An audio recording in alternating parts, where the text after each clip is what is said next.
Join us every Wednesday for InFocus, a weekly talk show produced by the St. Kitts Nevis Information Service, where we provide exclusives with key persons within the government and discuss pertinent, relevant, and interesting matters that affect us all. Tune in every Wednesday, live on ZIZ Radio and streamed live on Facebook at SKNIS Media and ZIZ Online. InFocus, your government, your business.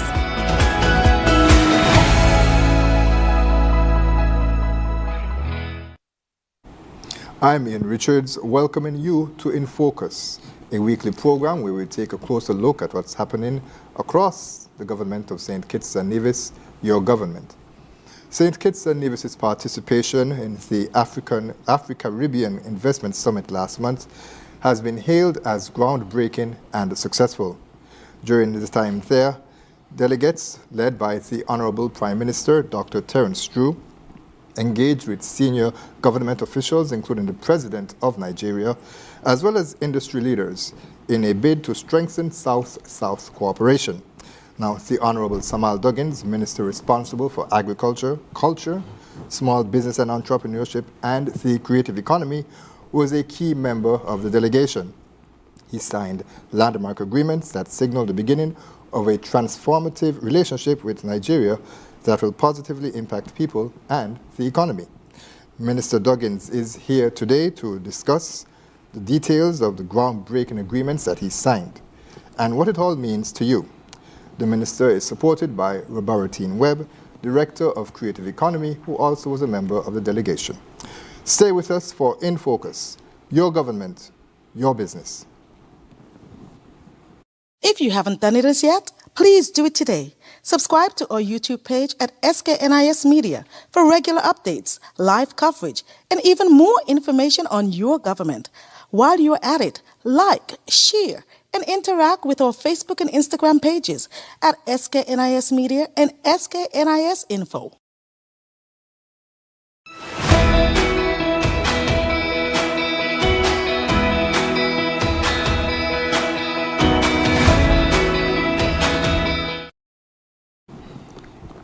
Thanks for staying with us, and allow me now to welcome the Honorable Samal Duggins. Minister, you've been here before, so it's always good to have you back with us. Indeed, Mr. Richards, I have been here on this show at least twice before, and I've always taken great pride and esteem to sit with you and discuss matters of the day, national matters for the country's agenda. And you're joined by Ms. Robaratine Webb, who, as she mentioned, you were here before, Ms. Webb, but I wasn't the host at that time. No, you were not. I was taking some much-needed rest, and so it's my first time welcoming you, so good to have you. Thank you very much. Okay, so let's jump right into it, Minister, as we spoke about the trip, the working visit that you recently paid to Nigeria with the Honorable Prime Minister. Now, that was on on March 24th, 2025 this year.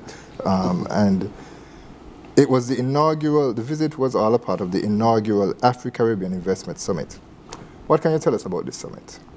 Yes, the Aquarian Consult, which is a group out of Nigeria, organized the summit, and the country of focus was St. Kitts and Nevis. And in that summit, what they did was brought business leaders and political leaders from across Africa, especially in this case across Nigeria. So Nigeria's top political leaders, top business leaders were all in the room. And we as a country had a chance to negotiate and discuss with them matters pertaining to our agenda moving forward, but also matters pertaining to their agenda in Nigeria and how we could connect both matters across the Atlantic. Minister, can you take us behind the scenes and give us a sense of some of the discussions that took place in terms of whether St. Kitts and Nevis should participate in this summit? Now, when you think about global economics and global trade, the truth is that we have learned as a part of our history that one of maybe the most successful trades in the existence of humankind has been the trade that we learned from Africa to the Caribbean into Europe. And we call that the transatlantic trade. Unfortunately, that trade saw the trafficking of human beings as well as commodities. Here we are saying that with the success of that trade, we can now recreate that story to the success of our people now. In the transatlantic bridge, as we have dubbed it, we are now the Caribbean can now trade with Africa directly, and Africa with the Caribbean directly. Because if we look at it in the true sense, even with what we have learned in history, the real commodities were traded between Africa and the Caribbean. The valuable commodities came between both countries. And I believe it's a chance now for us to rewrite that history with a slant towards positivity and have our countries trading with Africa and Africa trading with our countries. Because when you look at it, we are of African descent. And the theme that's dominating here is one Africa. Right, and so you've turned that negative, that stain on humanity, as far as I'm concerned, and most persons would dub it into a positive. And although it led for us being here in the region, and we've carved our own space and successful, thrived as a society of black people, of course that link with Africa is always there, and one that is encouraged to be embraced, as we are all one people, as you mentioned. Ms. Webb, can you talk to us a bit about that relationship, the possibility of Nigeria? Did you know about the economy and some of the creative activities that took place there? Actually, I didn't know. And so going into the conference, I learned so much because the conference was across many different industries that also focused specifically towards culture and creative economy, which I'm, responsible for. And so I learned about the SKNIS, which is a conference that is similar to what we would have had for the Creative Arts Convention, but of course on a bigger scale because it's in Africa.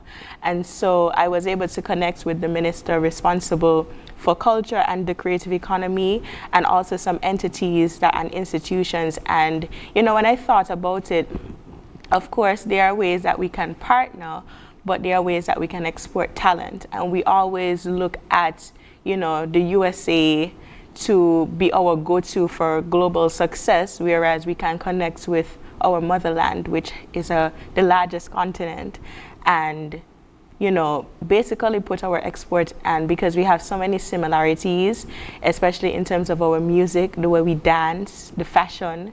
And so I think it was the most opportune time to collaborate and foster that partnership, and make it more successful than us just being small-minded to think that we can only export our talent or partner in the USA and the UK. And so expectations going into the conference, the summit itself now, what were they? The truth is, unsure. I was just thankful for the opportunity. I was eager to learn, eager to network, because believe it or not, more than the networking is one of your biggest resources.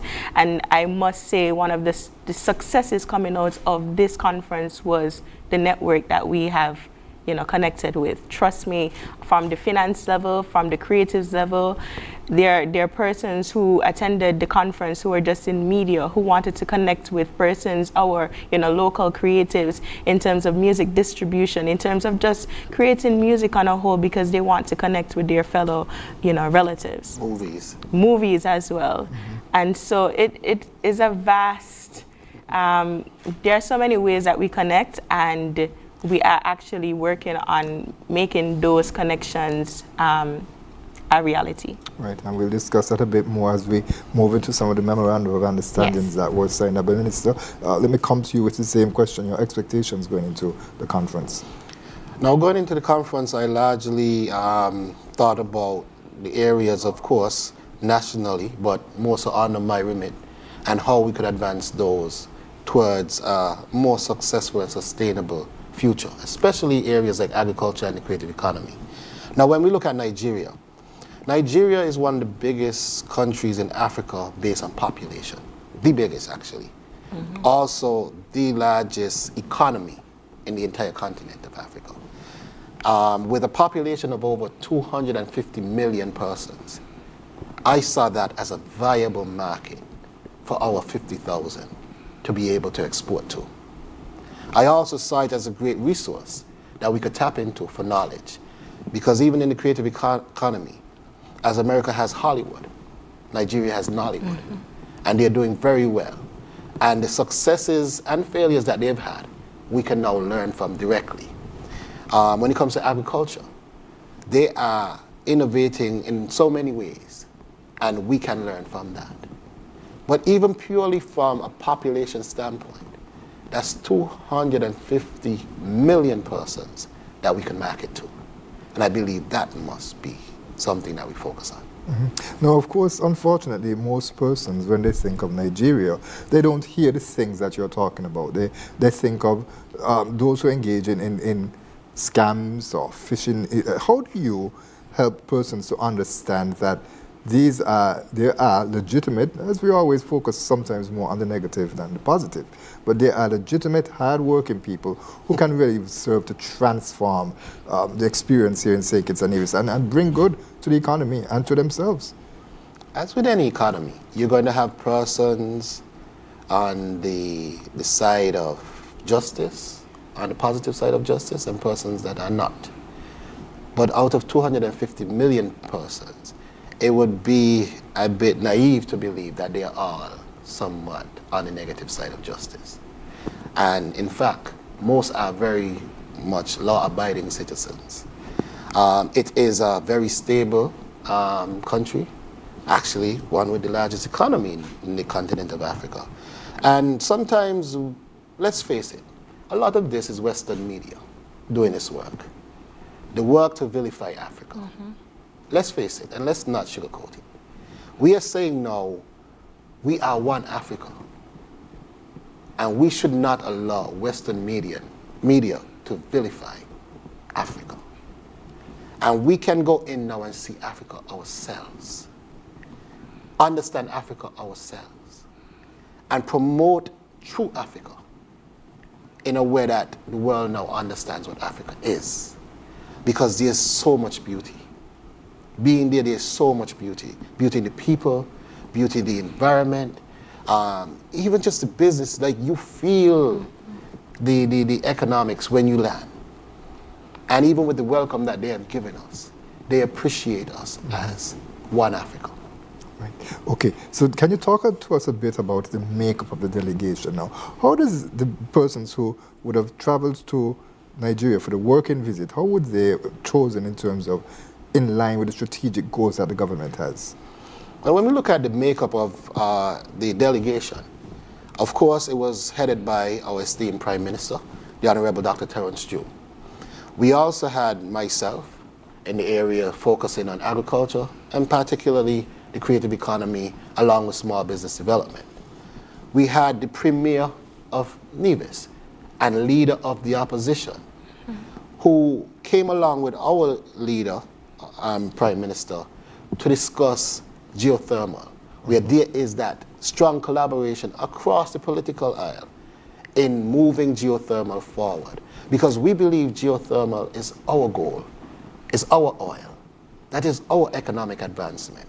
And here we have the political divide unified on saying we believe the same thing and we want to drive that forward.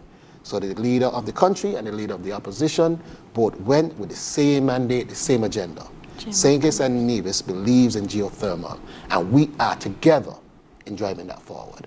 We also had the CARICOM ambassador, because we also recognize that St. Kitts and Nevis, even though the centerpiece to all of this, is really the centerpiece to spread that throughout CARICOM and the Western Hemisphere. We had the head of the Chamber of Industry and Commerce, because we also recognize that the business development must take center stage, and the Chamber of Commerce was represented there as well.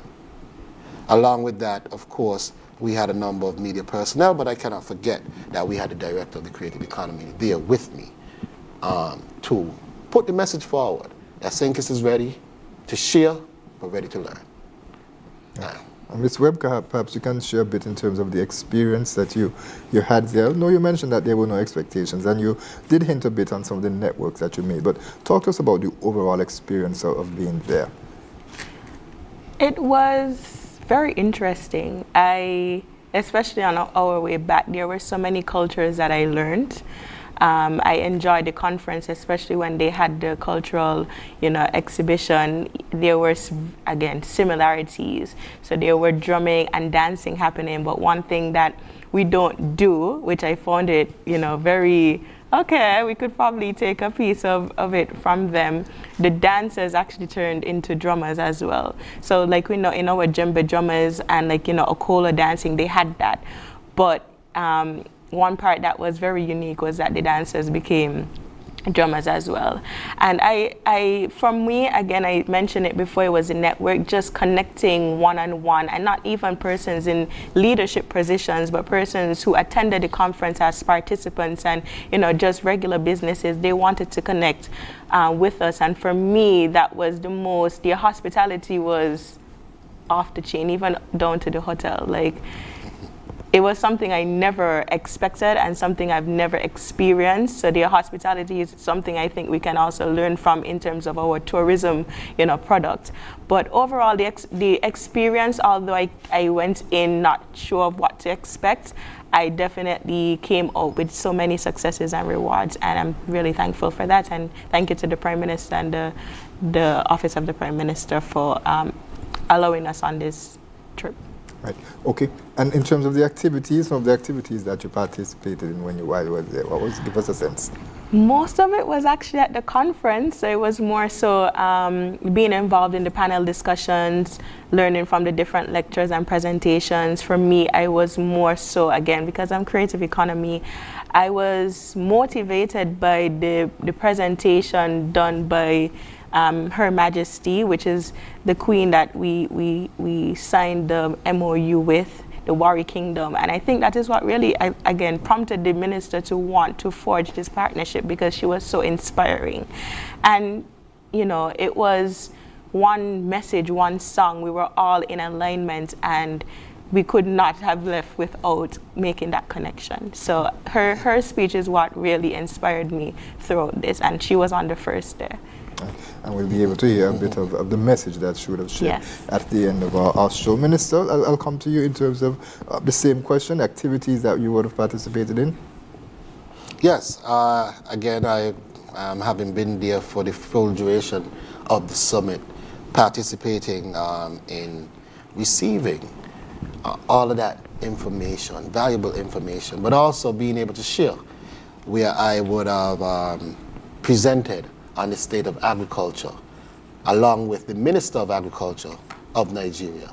So we both were on a panel together, sharing our country's expertise. And interestingly, you would think St. Kitts as a country versus Nigeria as a country, there would be a misbalance, right? But there are things that we are doing here that inspired them over there, and things that they're doing there that inspired me and what we're doing over here. And so we were able to really share with each other information that I believe uplifted both nations, ultimately. Because at the press conference that you held recently, you said something that struck me, and I want to quote you on it, Minister. You said that in the grand scheme of things, a nation as small as St. Kitts and Nevis should be insignificant to a country the size of Nigeria. Can you expound on this? Yes, because if you think about a country with a population of 250 million versus a country with a population of 50 million, one could laugh and say we are just a village within Nigeria. And that was part of the conversation when most of them learned how big St. Kitts is, because we're not necessarily small. We're big, but we're big with smaller numbers, right? Yes. But when they learned the size of St. Kitts, they compared it to areas in their own country that equated to just mere villages. And I'm saying, being there as the smallest country in the Western Hemisphere, it's easy for one to contextualize the possibility of being lost in such a large country like Nigeria, with such a huge population, and a country with an economy hundreds of times the size of ours, right? Now, in that context is what I was saying. However, what that did not capture is what I was really putting forward. the entire political leadership, from the President of Nigeria, to the President of the Senate, to the Ministers of Agriculture, Creative Economy, and so many others, down to all the business leaders, came into that forum to speak with our leaders, to speak with myself, to speak with the Prime Minister, to speak with the Premier. And that's what I was putting forward, that as small as we are, we were able to sit down at the table with all the leaders and put our case to them and have them put their cases to us. How much did they know about St. Kitts and Nevis? Interestingly, some of them very much. I mean, including the President of the Senate, who had been to St. Kitts at least twice before and is planning his third trip. And he loves St. Kitts and Nevis. That was for recreation or for business? His visits? For business. Okay. And I think for both. But he had been here on business before. Okay. And he had invited, interestingly, some of our entertainers to Nigeria on at least, I think it was 2 or 3 occasions. Yes. So they never took Miss Webb, as far as you know? Did they take This her was up? before Miss Webb's time. Right. I figured government is continuous. So she might have been But they're aware of actually those planning things. another visit. Right. And so Miss Webb will be involved in that, I would imagine. No, yes. Of course. They're coming very soon, so we're excited for that. Right. Okay, so we're going to take our first break, Minister, and we're going to speak specifically next about some of the specific outcomes. As I mentioned, the Memorandum of Understandings, you signed 2 of them, and so we want to talk a bit more about those memorandum and how they will impact our people here in St. Kitts and Nevis. So stay right there, viewers and listeners. We'll be right back with In Focus.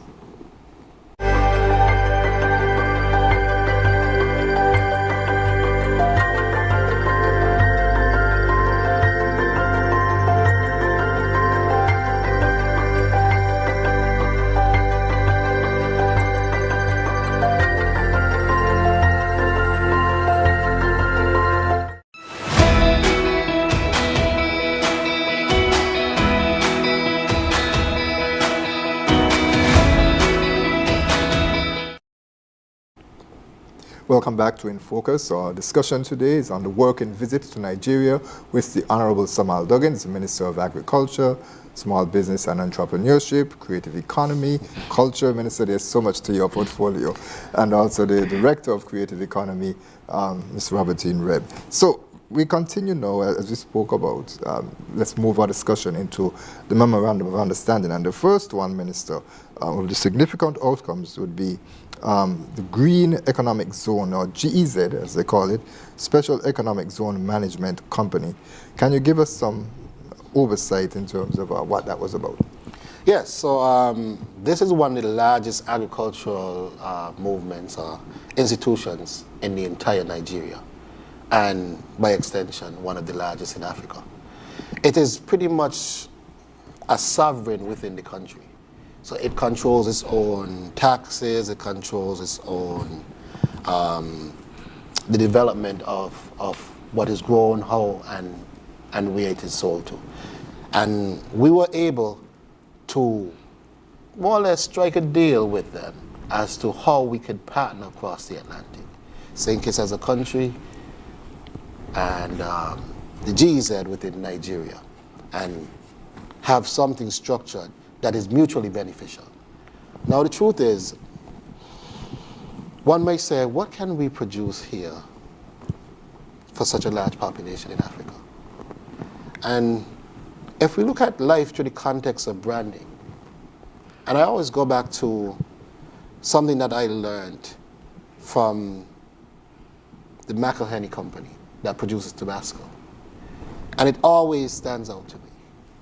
Because I went to Louisiana then to sign an MOU with Southern University, and I took a trip to see what they were doing on the production end as now an enthusiast of agriculture and productivity.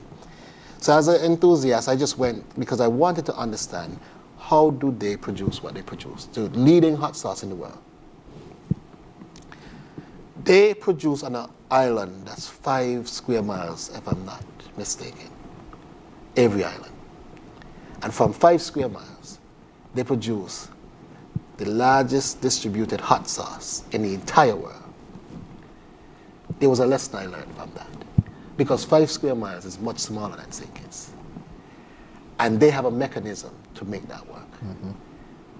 I am now looking at that framework to seeing how St. Kitts and Nevis can play in the same global space. And MOUs like these open those avenues very wide for us to walk into that space. And because you were in Louisiana, as you mentioned, you were able to see that for yourself and be inspired by it. Correct. And learn from it firsthand. Right. Okay. And so you mentioned it, Minister, in terms of what can St. Kitts and Nevis produce compared to Nigeria. So perhaps you can give us a sense of that. What goods or produce do you see being featured in the initial stages from St. Kitts and Nevis as part of that Memorandum of Understanding? So what we are looking at now is not so much just quantum. We are also looking at how do we stamp our brand and put our brand on the shelves in a country like Nigeria. And so again, we do hot sauce very well.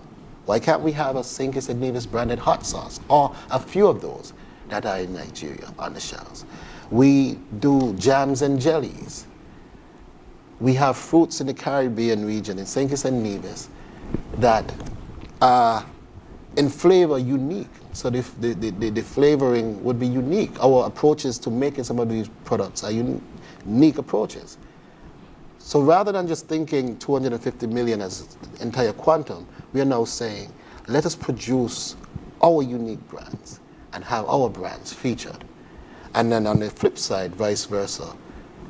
And it couldn't be more opportune time.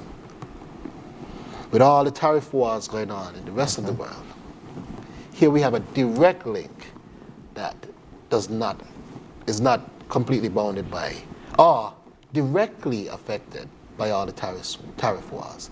Let us communicate direct to Africa and Africa direct to St. Kitts, and maybe cut out some of the stopover ports that may drive inflation up in our context. And here we have a clear channel open.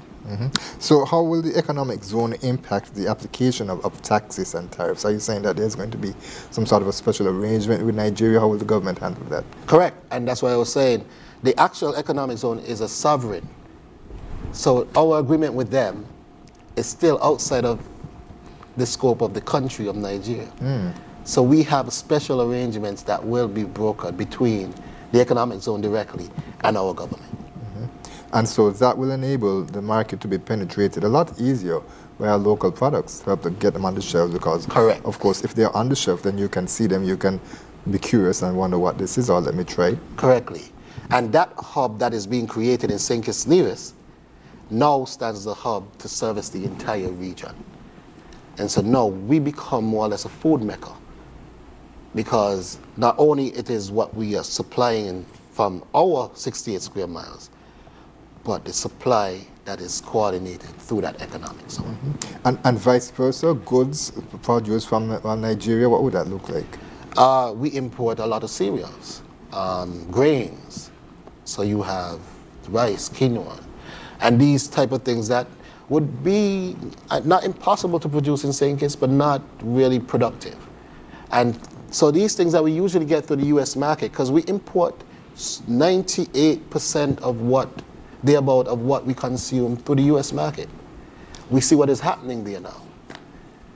We are saying now, let us diversify and get some of that from Africa.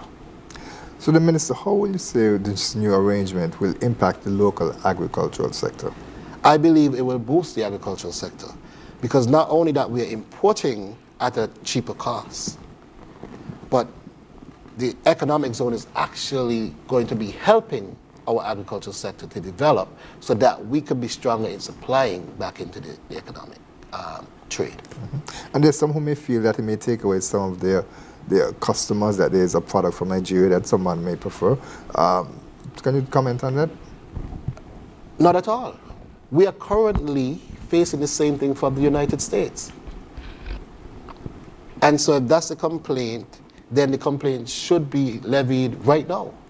And if you have the customers now, I don't see why that becomes a problem. In fact, the marketing from the United States is so much in our faces that is likely to rob your customers faster, truth be told. But again, it's the Western media thing that I'm talking about. Somehow, because it's Africa, we see it differently. And we are saying that African products coming in, our products going out, is just the same as American products going in. And we hardly have products going out. So it's improved trade. Here we have somebody saying, send us what you can send us, and we'll send you what we can send you. America is saying something very different. Yes, you could send us what you can send us, but we're going to put a tariff on it. And we want to send you what we want to send you. Right, and the Prime Minister actually disclosed that a recent media engagement that St. Kitts and Nevis, the trade deficit between St. Kitts and Nevis and the United States is almost $750 million. There you go. We only export $23 million worth of goods, products to the United States. And yeah, it's very imbalanced in that respect. And we're not saying that we're cutting everything from anyone. We are saying let us trade some of that with Africa. It is just that simple. Let us trade some of that with Africa. Right. Additional opportunities. All right. So as you speak about, Minister, the introduction of crops and sharing in terms of the agriculture, helping to develop, will there be that opportunity to have some of the knowledge, some of the skills, some of the expertise, you referred to it earlier, in terms of seeing how they do things in Africa that we don't do here? Well, I should say in Nigeria. Let's keep it specifically there. Is that going to be included as part of the memorandum? That is actually one of the main areas of the memorandum, technical expertise transfer, because they are seeing areas, because our move towards climate resilience is actually a tad bit more advanced than what they have been doing. And so from the discussions, they want to learn some of that from us. And we've had to do that because of our vulnerability. But in their case, they're less vulnerable to that. And so their movement has been a little bit behind our movement towards climate resilience. And so while they are planning to share their technical expertise in the areas that they are more advanced, they are also willing to invite our expertise in areas where we are more advanced. And that to me is real collaboration. We see the value in each other, no matter the size. Right. Okay. And are Nigerian products currently on the local market, to your knowledge?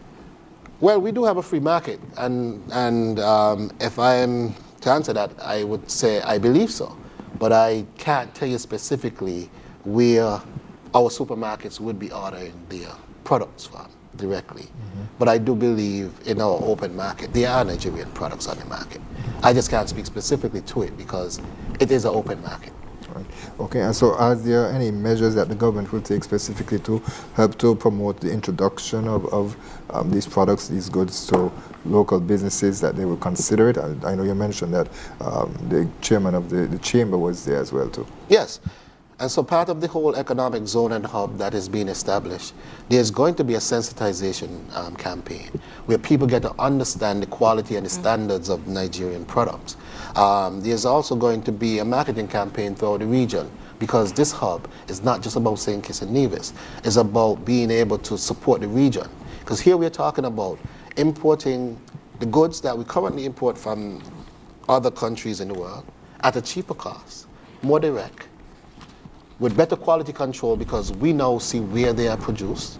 So better quality control, and now being able to share that benefit across the region. And so how do you envision the agro hub transforming trade opportunities and improving access to goods from Nigeria? So there's actually a physical space that is going to be built out. But outside of the physical space, it's also a conceptual space, because part of what we've discussed are products that may be produced but in Nigeria, but packaged St. Kitts and Nevis. So there's room for business development. There's room for us to be a part of value addition. There's room for all of that. And this is what we're discussing.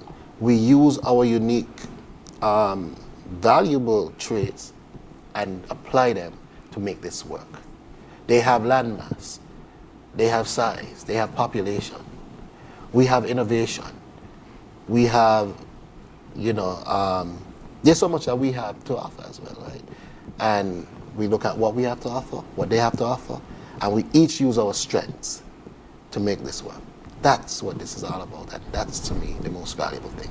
So the type of investment you're talking about that this will generate, this agreement, the memorandum of understanding, what are we talking about? Because you mentioned a warehouse. I imagine a facility would have to be built. Correct.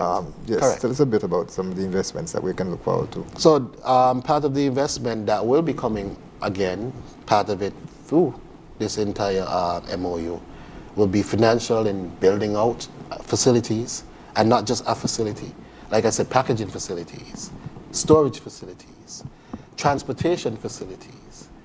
So all of these are areas for development. And it goes on both ends. And then once we get it here, package what we need to package, it becomes a matter of distributing throughout the region. And so this initiative, Minister, St. Kitts and Nevis is leading in it, so they will have to, or should I say we, is in terms of the country. Yes. Yourself with leadership, of course. Would CARICOM have to be sold on the project? How will that work? What will it look like? Yeah, I mean, the whole idea is, again, that's part of the reason why the CARICOM ambassador was there as well. And the Prime Minister also announced that next year for this summit, he will be taking as his intention is to have a number of other CARICOM leaders present. Because we are leading on this initiative, but it is indeed a regional initiative in its scope because of the sheer size of this entire thing. So if you're talking about bringing in products, additional products into the region, how does that affect the 25 by 25? And we appreciate we are in 25 and CARICOM has moved to extend the goals. Now, much like the the Sustainable Development Goals became Millennium Development Goals, or the other way around, actually, MDGs became the SDGs, right? So how do you see that impacting the efforts, the regional efforts by CARICOM to ensure that food security is enhanced in the region, that St. Kitts and Nevis and other Caribbean member states are able to export less, or should I say import more and export less, to reduce that food import bill for St. Kitts and Nevis? In this case, it would have been $50 million. I think it would have a net positive impact because, again, there's some things that we just cannot produce sustainably, but that we need. We are saying those things we are looking to import. Things that we can do well, we are looking to export. So it's valuable trade. Because there's just some areas that it would not make economic sense for us to try and compete in. There's some things. And we have to rationalize that and accept that. But there are other things that we do exceptionally well. And so the net balance of trade would be positive. Unlike the disproportionate balance we currently have with the persons that we import most of us. So it's currently existing, you know. We're just improving that trade. That's really what's happening. Okay. So, Minister, we're going to take our final break and we're going to talk a bit more about the agreement, the others memorandum of understanding with the Kingdom of the Wari Kingdom that is in Nigeria, and we also want to bring you back in, Ms. Webb, and talk a bit more about some of the cultural exchanges and the agreements that would have taken place during that discussion. So during our break, persons who are looking at this program live will be able to see some pictures from your engagement there as well, two additional photos as well, and then we'll also hear a message from the King of the Wari Kingdom as well. So we'll be right back with more In Focus.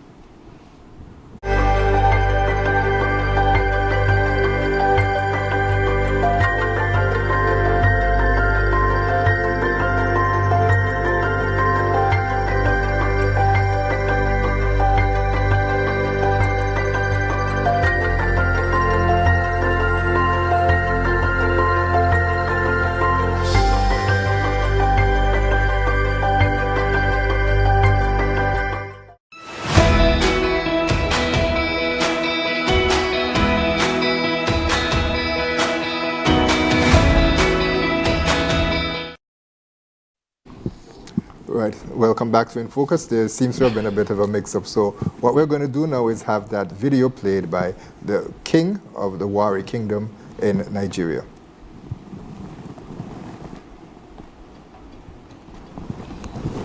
Your Excellencies, brothers and sisters across the Atlantic. Today, we mark more than a moment. We mark momentum. The signing of this Memorandum of Understanding between the government of St. Kitts and Nevis and the Warring Kingdom is not merely diplomatic, it is symbolic. It is the reawakening of ancient ties that never died, only slept. It is the echo of the ancestors finally finding language in the present. It is history meeting design. As the Oluwa Warri, I do not take this lightly. We're not here only to exchange pleasantries. We're here to build a bridge, a living, breathing bridge between Africa and the Caribbean. A bridge not built with cement, but with culture, with trust, shared vision. The creative economy, though wielding soft power, is not a soft idea. It is a hard driver of future prosperity. Our young people are not waiting for handouts. They are inventing futures. They are composing symphonies, filming revolutions, designing new codes of dignity. And it is our time to own the brilliance we create. This partnership is an invitation to collaborate, to co-create, and to catalyze. Warri is ready. Africa is awake. And in this awakening, we see not just trade, but trust. Not just exports, but expression. I am very expectant of the possibilities the agreement between Warri and St. Kitts holds. And I look forward to the unfolding of shared vision in the days to come. This is the beginning of something deeper than a document. Let it be the first note in a symphony that stretches from the Gulf of Guinea to the Caribbean Sea. Together, let us elevate Africa and those of African descent, and by doing so, redeem the dignity and recalibrating the mindset of the Black race. Thank you. That was a message, a greeting for us here in St. Kitts and Nevis from His Majesty the King of the Warri Kingdom in Nigeria. Minister, the Warri Kingdom, most persons, including me, are unfamiliar with that kingdom. Tell us about it. Yes, it is a very culturally rich kingdom. It's actually one of the kingdoms that they deem holds the longest serving culture, I think, in Nigeria. And we are a number of other cultures emerged from. It is an oil producer within Nigeria and also very good in agriculture. But most importantly, in the essence of this MOU, is the richness of culture that we were really tapping into. I think from fashion to just who they are, the esteem as a people, shines in everything that they do. Mm-hmm. And I thought after hearing Her Majesty's presentation, I reached out and I said, we need to have a conversation. And she obliged. And when we spoke, we realized that we were pretty much kindred spirit in our love for the arts. And it was an easy pathway knowing that we were on the same path, the same wavelength, so to speak, in terms of artistic development globally.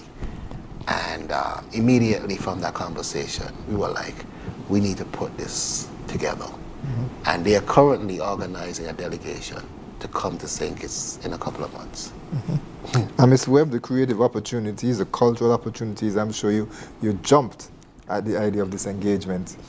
Definitely, most definitely. And going back to, where all of that was inspired from in terms of the signing of the MOU. As I said, the Queen's presentation was one of the most, the best presentation I had out of the entire conference. And just by the way she looks, in terms of the fashion that she wore, the way she delivered the presentation, all of that is art. And so transitioning, and she was also in the fashion industry, might I add. So she's a creative herself. So it's not just, she's over the kingdom, but she herself, she understands art and she wants to continue, advancing the creative industries across both regions. But for us, we recognize there are ways that we can build our creative industry through capacity building. I might add that they have a Royal Warri Kingdom Foundation and Elevate Africa, which is a media company that is focused on basically rebranding what we traditionally know as Africa in terms of the negative light and telling the true story of Africa. And that in that media company, it speaks to digital production, content creation, storytelling, fashion, everything in the visual arts and media aspect. And so we can learn from that area. And then going into the foundation where they have so many, it's a charity, and they have so many programs for their people. And they go from STEAM activities to areas in arts and development, from fashion, film, storytelling, and so much more, even in terms of traditional artwork, in terms of dances, in terms of drumming, in terms of beading. Crafts, and so we wanted to connect in terms of developing capacity building and skill development programs in that area, but also because, as I mentioned before, we always look towards talent export and global success. We can now form a partnership where some of our creatives can have a cultural exchange where they go to Nigeria, the Warri Kingdom, and build their fan base, actually develop in terms of their talent. As I said, the music is similar. We are lovers of Afrobeat. We can merge genres in terms of our soca, our reggae, and so forth, and create a global African music. That's and right. And so there are so many ways, as I mentioned before, the capacity building and the talent export, but there are also ways in terms of tourism where we can. So for example, I was on the airport, two things, and I wanted to mention this briefly. When we went to the dinner with African Bank, there was this dessert that tasted like sugar cake. Yes. However, the presentation of it was different. It was very classy, but it made it appealing. And so my thing is, yes, we already have the taste. We already have it. But how do we package it to market it, to sell it? And I think that we can learn from that. It was like in this ball that was casted with, I don't know what it was, but it looked lovely and it tasted lovely, but it reminds us of the sugar cake that we have. And then when I was on the airport as well, I recognized crocus bag. They made it look like a luxury bag in terms of the way that it was painted, and it was crocus bag, what we know as crocus bag. And so my thing that we have the talent, we have the craft, but how do we package it to make it more appealing? And so these are things that, even though I saw, not necessarily from the conference, but through observation and, interacting with people, that I recognize that we can definitely improve our creative products. And certainly with the ban on single-use plastics, Right. Yes. there are alternatives that must be considered, and here is something that you mentioned that could inspire that. Right. Okay. So, Minister, we're going to jump right into some of the key areas of cooperation outlined in the Memorandum of Understanding, just to save time, because there's just about 10 minutes left in our program. Cultural exchange, well, you just touched on it, Ms. Webb, in terms of the cultural exchange and creative economy. And it has a list in here: implementing bilateral program in arts, music, film, and digital content production. Yes. Beauty and fashion as well. Okay.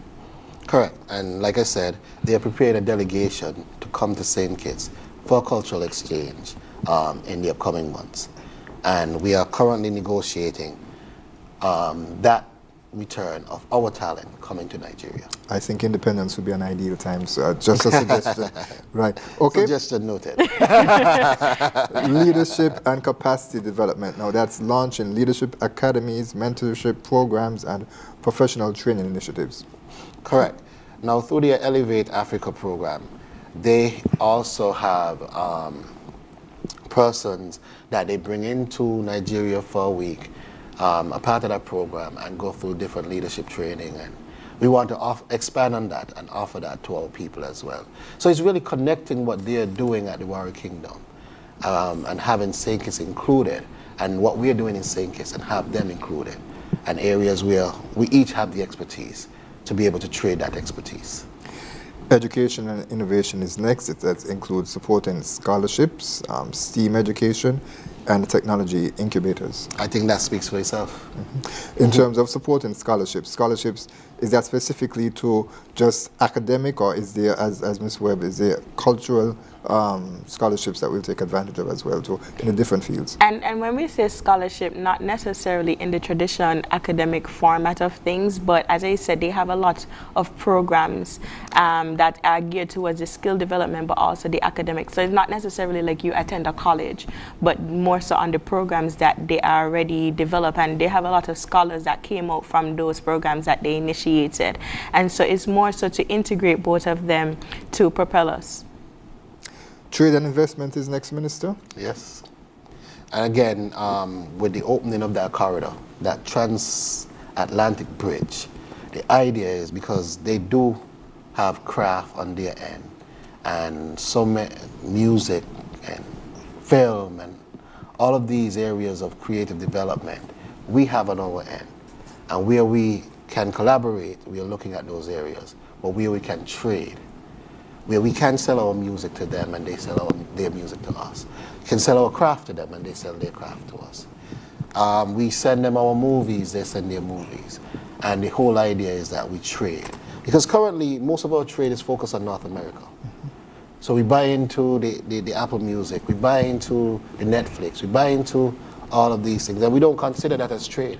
But that is us spending money to consume their content. We are saying, let us trade equally with Africa.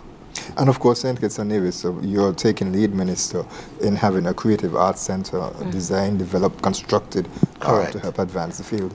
And that creative arts center is also sought to be the central hub for this exchange over time. Because this is a long-term vision. It's not just today. We are looking at this long-term. How can we create a space, a cultural exchange space? And therein lies the importance of the Creative Arts Center. And might I add that, you know, the Creative Arts Center is not just a performance center. It's not just an area you come just to watch, you know, performances or, you know, party, but it has labs in it, from culinary to performing arts to visual arts. It is multifaceted. It has exactly what we've been longing for. Trust me when I say that. 1,200 seat conference center, for 3,000-4,000 seat amphitheater, dance studios, movie cinemas, visual art studios, recreational areas. Area. It's a real hub for creativity. How is that advancing, Minister, the development of that Very center? well. I actually had a conference call with the developers. The contractor is now going to the final stages of solidifying the contract. Once that contract is signed, they get straight to construction. And we were the department and also our, you know, stakeholders were instrumental in terms of that development. So it wasn't just, you know, the investor coming or the developer coming and said, this is what we want to present, but we were the ones who told them this is what we need.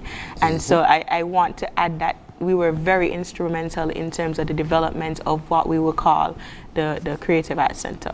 That probably might be our next show, Ms. Webb, when you're back. We can have a bit more about what would be included in there and how our local people can look to develop and to expand themselves and their horizons as well. Okay, Minister of Tourism and Diaspora Engagement, we can move past that. I think that generally speaks for itself. But key, environmental sustainability, and you did mention geothermal.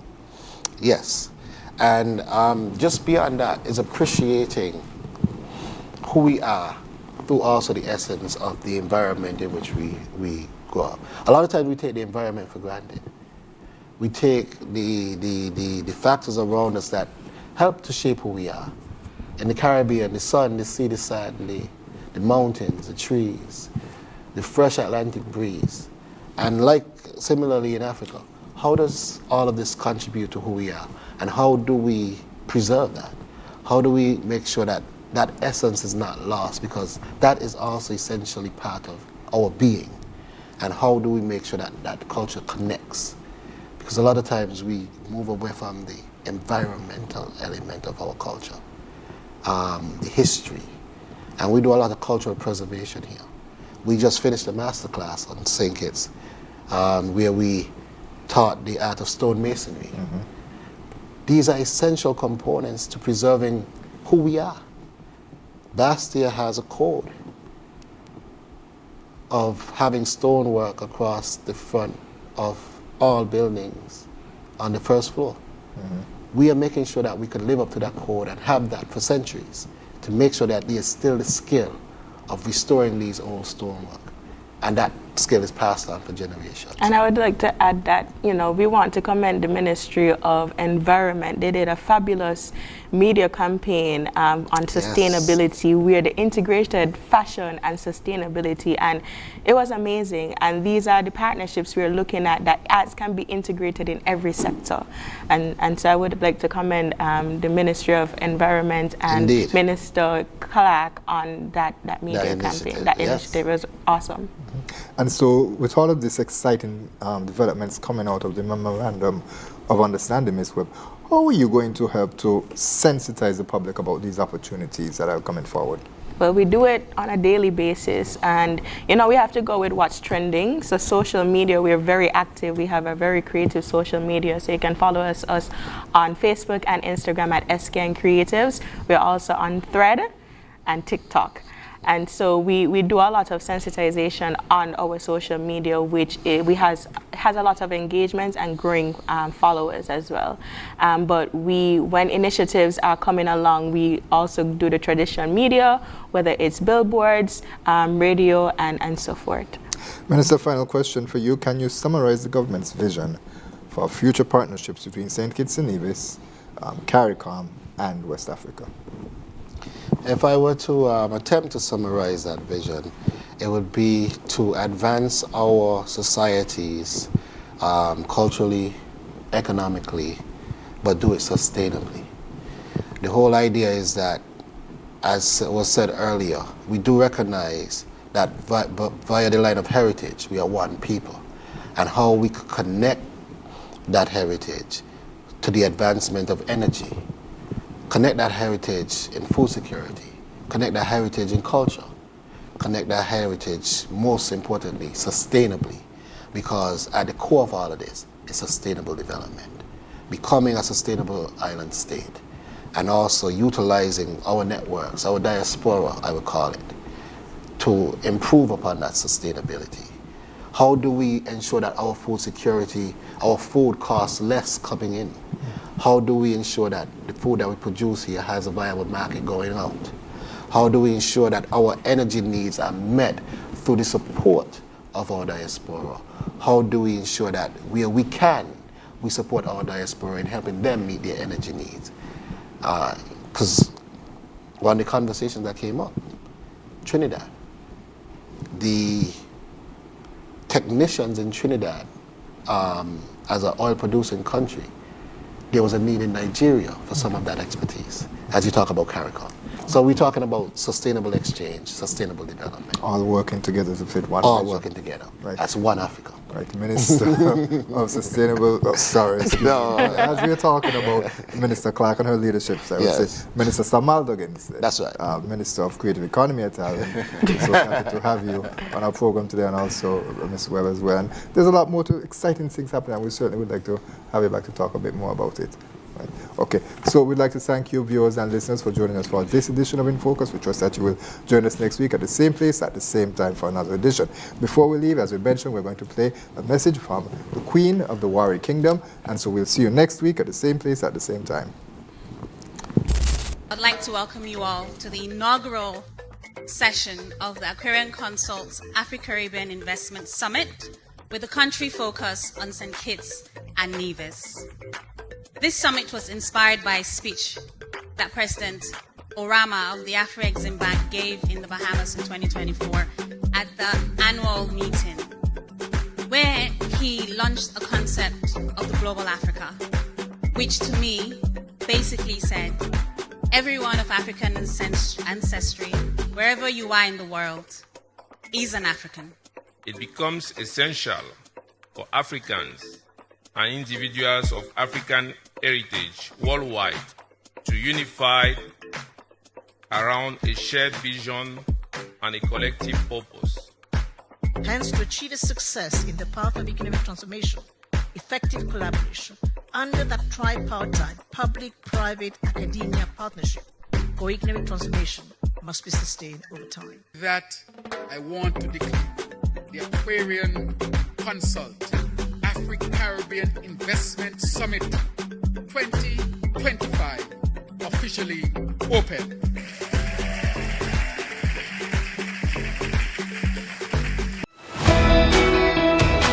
Join us every Wednesday for InFocus, a weekly talk show produced by the St. Kitts Nevis Information Service, where we provide exclusives with key persons within the government and discuss pertinent, relevant, and interesting matters that affect us all.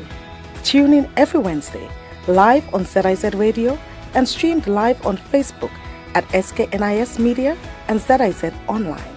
InFocus, your government, your business.